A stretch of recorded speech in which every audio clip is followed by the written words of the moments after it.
Bienvenue à tous dans cette seconde partie de Business Africa. Il est surnommé le business de la mort et pourtant, il est de plus en plus populaire dans les pays africains. Les faux médicaments continuent d'être consommés sur le continent malgré les dégâts causés sur les plans humains et économiques. Environ 100 000 décès en Afrique chaque année et près de 42% sur un marché d'1,5 milliard de dollars par an en Afrique subsaharienne francophone. Les détails de Jean-David Mihamlet et Eric Oteng. L'économie des faux médicaments en Afrique ne connaît pas la crise, à la grande désolation des professionnels du secteur. L'Association des industriels pharmaceutiques en Afrique francophone, lancée la semaine dernière à Abidjan, en Côte d'Ivoire, entend mettre un terme à ce trafic dangereux mais extrêmement lucratif. Le marché des produits pharmaceutiques en Afrique subsaharienne francophone pèse pour 1,2 milliard de dollars par an, une enveloppe siphonnée à 42% par les faux médicaments selon l'OMS.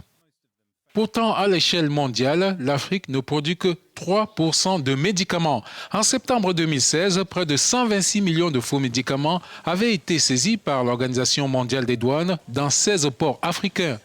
Le Nigeria, qui représente la destination finale de 35% de ces saisies, est considéré comme étant la principale porte d'entrée des faux médicaments sur le continent, avec près de 1400 points d'entrée illégaux.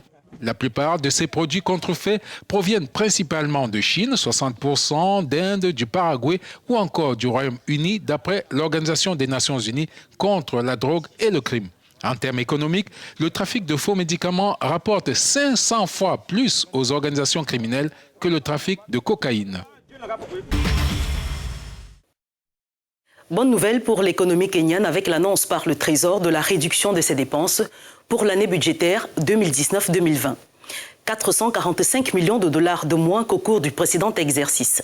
Une décision salutaire selon les autorités, puisque les recettes générées par ces coupes aideront à poursuivre de nombreux projets de développement, aujourd'hui estimés à près de 3,6 milliards de dollars.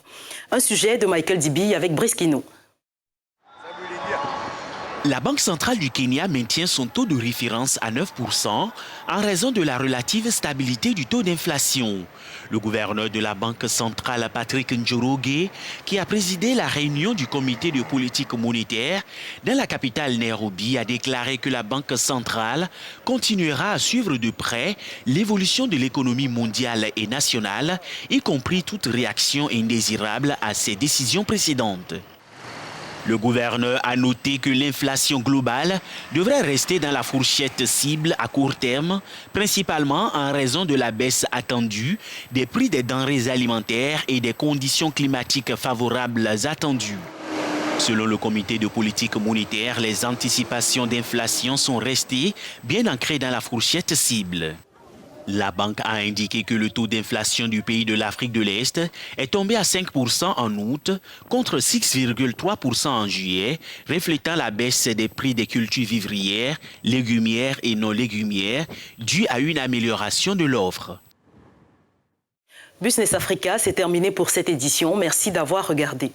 Nous vous invitons également à nous suivre sur nos pages @africanews et @africanewsfr pour le français. Très bonne suite des programmes en notre compagnie. Au revoir.